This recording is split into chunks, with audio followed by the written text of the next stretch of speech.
Good morning मेरे दोस्तों। मैं आपका भाई BP Singh, PGT physics, JNV Khargone. और आज हम लोग देखेंगे कि कैसे हम लोग एलसीआर सर्किट में टोटल रेजिस्टेंस फाइंड आउट करते हैं। तो अभी हम लोग पार्ट बाय पार्ट देखते हैं। उसके पहले वाला एक वीडियो आप लोगों को शेयर कर रहा हूँ जिसमें यहाँ सी की जगह एल था। तो एल आर सर्किट के लिए हम लोगों ने फाइंड आउट किया था। अब हम यहाँ पर सी और आर सर्किट के लिए टोटल रेजिस्टेंस फाइंड आउट करेंगे। Again, have to remember one thing. This one here AC connected in the circuit. If we connect the DC, then this one circuit will not work. For the DC circuit, this one behave like a open circuit. जैसे ही ये fully charge हो जाएगा उसके बाद फिर ये circuit काम नहीं करेगा। तो जो हम इम्पीडेंस निकाल रहे हैं वो हम यहाँ AC के लिए फाइंड आउट कर रहे हैं। See here the picture. Through the resistance, pure ohmic resistance, voltage as well as current remains same in phase. तो जो अपना रेजिस्टेंस है, रेजिस्टेंस के साथ में जहाँ पर वोल्टेज और करंट में किसी भी तरह का फेज डिफरेंस नहीं होता है तो वोल्टेज और करंट अपना सेम फेज में रहेगा। लेकिन जब कैपेसिटर कनेक्टेड करेंगे तो कैपेसिटर का बिहेवियर अलग होता है, ये अलग तरह से रिएक्ट करेगा। Inside the capacitor when capacitor is fully discharge, जब कोई चार्ज नहीं है, फुली डिस्चार्ज मीन्स जब यहाँ पर वोल्टेज जीरो है उस समय करंट मैक्सिमम होगा। It means through the capacitor here voltage is lagging ahead by pi by 2. Either can say that current will lead by pi by 2. Current 90 degree आगे रहेगा और वोल्टेज रहेगा 90 डिग्री पीछे। इसको हम लोग फेसर डायग्राम पर इस तरह से रिप्रेजेंट करते हैं। On the phasor diagram, if this one is the indication of the current, then voltage through the resistance will remain same in phase, उसी डायरेक्शन में होगा। and here voltage through the capacitor from the current will be 90 degree lagging behind। तो यहाँ से जो current होगा, current के साथ में वोल्टेज 90 डिग्री पीछे जाएगा। अब इसी फेसर डायग्राम को हम आगे कैसे मॉडिफाई करके total resultant voltage find out करेंगे। तो जो अपने पास में रेजिस्टेंस वाला आर्म है उसको हम शिफ्ट कर देते हैं। And one thing should be in mind कि the voltage is a scalar quantity, लेकिन हम इसमें अपने डेरिवेशन को सिंप्लीफाई करने के लिए वेक्टर जैसा ऐड करके और टोटल फाइंड आउट करेंगे कि किस तरह से हमारा वोल्टेज जो नेट वोल्टेज है उसको फाइंड आउट कर पाएंगे। This one arm indicate the total amount of the voltage appear through the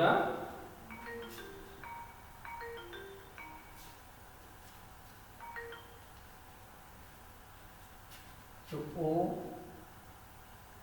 A and B, this one angle here in between the resultant current and voltage concerned. So here OB indicate the net amount of voltage appear.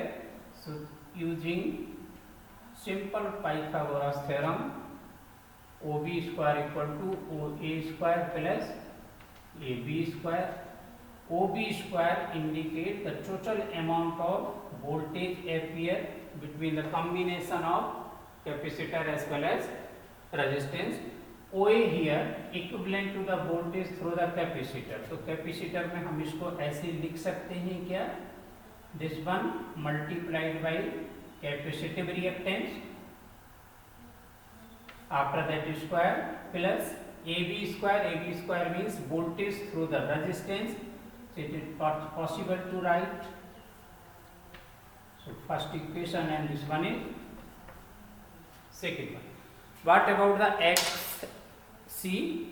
XC means 1 upon omega C, net capacitive reactance of that particular capacitor। और यहाँ से phi Z square, I square and I square will be outside the bracket, and XL XC square plus R square। After that phi Z square upon I square, VZ square upon I square, and this one will be equal to the r square plus 1 upon omega c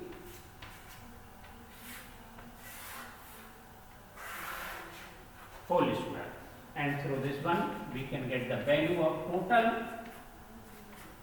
amount of resistance appears in CR circuit. Again see here the picture. In the capacitor, current will be 90 degree lag ahead. So on the phasor diagram, this one is the direction of the current.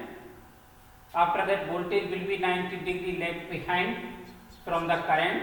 So this one is the direction of the voltage appear through the capacitor, but through the resistance, current and voltage remain in same phase.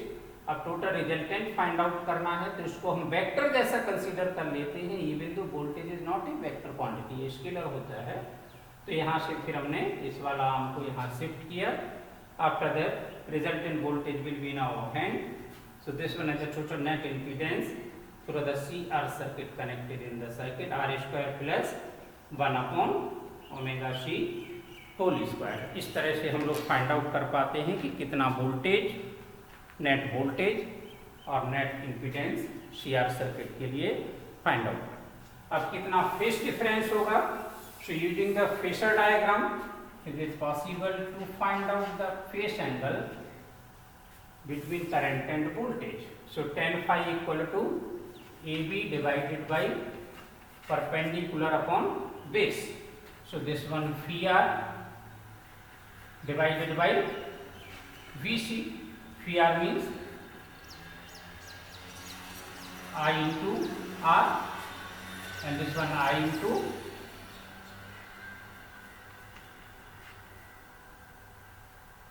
omega c.